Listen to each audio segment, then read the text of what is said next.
Hello, I am back with another video, and today I'm going to do a review of the Melt Cosmetics Amore Eterno Muerte palette.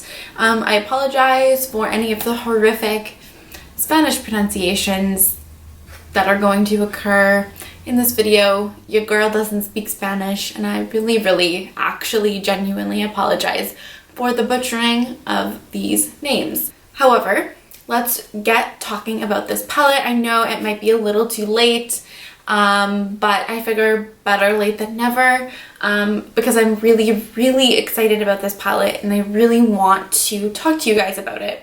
First of all, before we actually get into the palette shades, we need to talk about the outside packaging. It is so disgustingly beautiful. It's easily the most aesthetically pleasing palette that I own and that I honestly have seen, I feel like, ever. It's so stunning. Even the back is just absolutely beautiful, and I really have been enjoying this palette. So here are the shades. I think this is such a unique, beautiful color scheme. I honestly feel like I 100% don't have anything like this in my collection, and I feel like you'd be hard pressed to find another palette on the market that has this color story and has this type of feel and vibe. I think it's really unique and really beautiful and deep and jewel toned and just perfection. It's so nice. So this palette retails for $76 Canadian, so it is a little bit pricey. It's pretty standard though with the prices of other Melt products. There are 10 shades in this palette, again pretty standard for a Melt palette, and each shade is 17.7 grams, if that is something that you would like to know. In terms of the actual formula of the shadows, I really enjoy them. Again, pretty typical with Melt's normal formula. I find them to be really quite pigmented, so I don't have to spend a ton of time building these shadows up to get the payoff that I want. However, I do find them to be really easy to blend, despite how actually quite deep they are, especially on my skin tone. So I really have no complaints with the mattes at all. Even the deeper shades like this deep green and this deep blue, even this really deep burgundy shade, really I have experienced no issues blending them out. They blend out really nicely. And because these shades are quite deep and quite pigmented, I think that this palette would be quite work quite well on those of you who have deeper skin tones. However, I'm on the opposite end of that spectrum, so take my opinion of that with a grain of salt. In terms of the shimmers, they're fine. I've said it once and I'll say it again. I don't love Melt's metallic formula. I do find it a bit crumbly and a bit difficult to work with. It's not my favorite. These are no different than their standard shimmer formulas. This gold shade, Calaca, is quite crumbly and a little bit sheer, but it's not bad. It's just a little bit crumbly, a little bit sheer. But if you can look beyond that, they're not bad. Once you actually get them onto your eyes, they look quite nice. It's just the actual process of applying them can sometimes be a little bit tricky. However, there are three shimmer shades in this palette and the rest are mattes. I find that generally Melt's matte to shimmer ratio was quite good. There's a wide range of shades, so you have lighter shades but also deeper shades that will give you a lot of depth. That being said, because again I am so fair, I do find that I usually have to go in with a transition shade from another palette, or oftentimes I just use my bronzer, which is what I used in the looks that I filmed. I just find it helps me blend the shadows out a little bit easier, because again they are quite pigmented and quite deep. It just makes my life a little bit easier. I don't have to do that necessarily. I could use the palette on its own. It just makes it a little bit easier for me. Otherwise though, I really find that this palette is performs quite well on its own. I don't really have to reach for a ton of extra shades. In terms of fallout, I really don't, okay, first of all, I don't really experience issues with fallout in my day-to-day in general. Like, fallout is not something that really is usually ever an issue for me in my eyeshadow application. So that, keeping that in mind, I really haven't experienced many issues with fallout with this palette at all. In addition to that, the shadows do have a little bit of kick up. They can be a little bit powdery, but nothing that bothers me. Usually that doesn't really bother me. If you really hate shadows that are a little bit powdery, that's something to keep in mind. They do have a little bit of kickback to them, but nothing that bothers me personally. As well, the wear of the shadows is really quite good. Again, I usually don't have issues with fading or creasing or anything when I use my NARS primer. So that's really all I have to say about this palette. I think it's absolutely stunning, and I really want to pick up the Vita palette as well.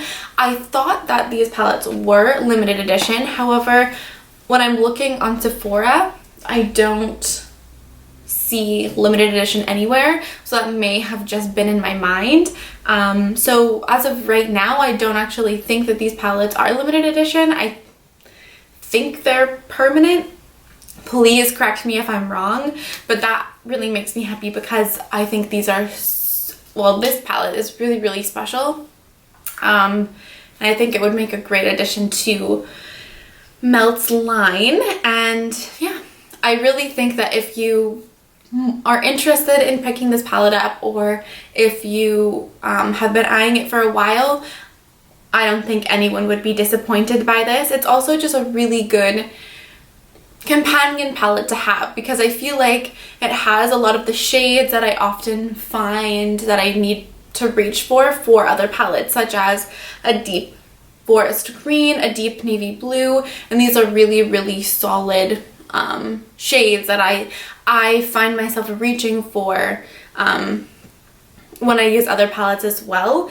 And I think it's just a really good palette to have. It's really unique, and I've been having a ton of fun with this. There's so much that you can do, even though I thought maybe when I first got this you'd be kind of limited, because obviously you have one side that's quite red toned and then one side that's very cool toned, but I haven't found that to be an issue. I actually find the shades work very well together.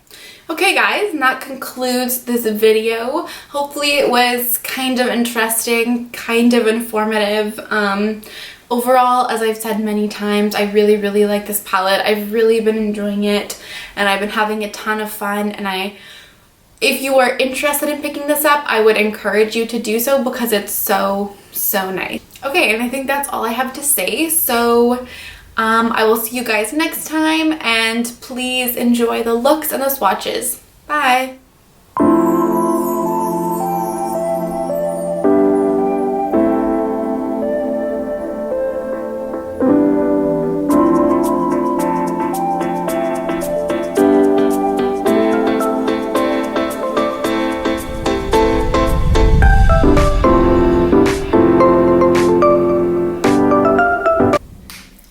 So to start, because this palette doesn't have a transition shade that I can really use in my crease because I'm so pale, I'm just going to use my bronzer. I'm using the Fenty bronzer in the shade Into Sun, just to help the shadows blend a little bit because they are pretty deep and pretty pigmented, so it makes my job a little bit harder if I don't have some type of transition shade to blend them into. Okay, so first I'm going to go into this Corazon shade and put this all in my crease.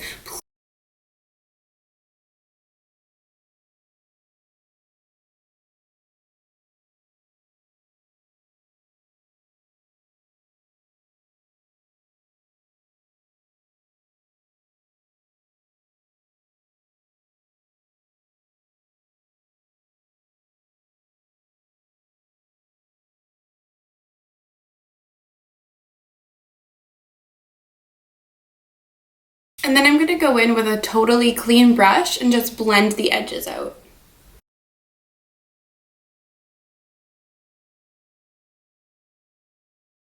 I'm next going to go in with this shade Sangre, and put that again in my outer corner and crease, just keeping it a little bit lower, not blending it out quite as much.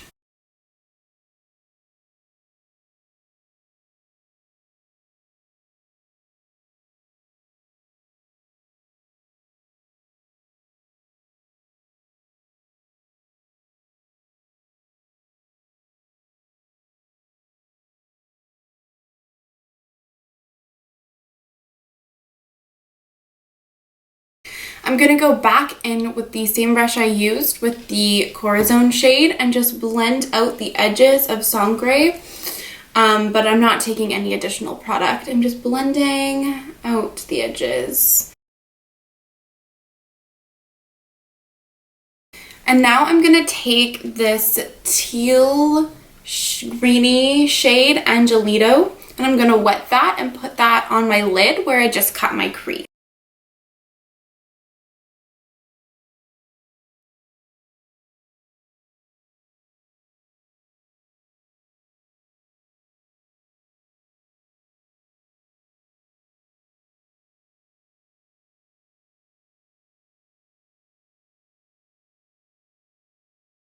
I'm going to take a little bit of that Corazon shade and then blend that into Angelito. Now for my lower lash line, I don't know if this is going to be a disaster or if it's going to look really good, but I really love the shade Katrina and I want to show it off in some way. So I'm going to put that on my lower lash line and hope for the best.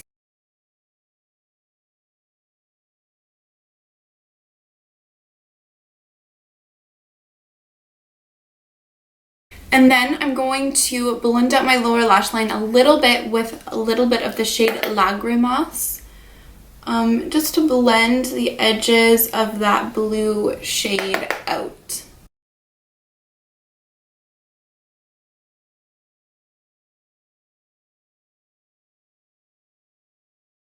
This might be a little bit too dark, but I'm going to highlight my inner corner with the shade Calaca.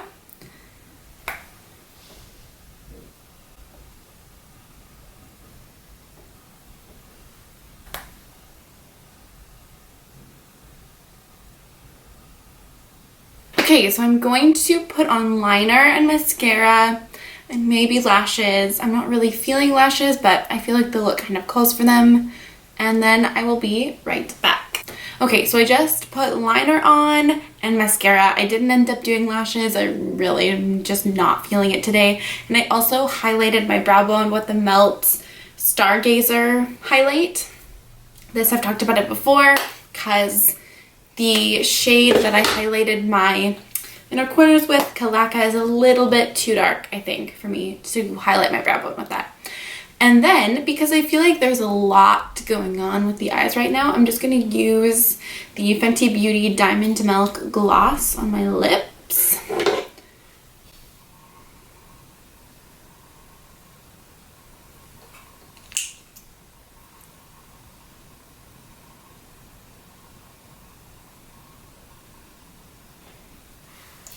And that is the finished look. Now I have to move this out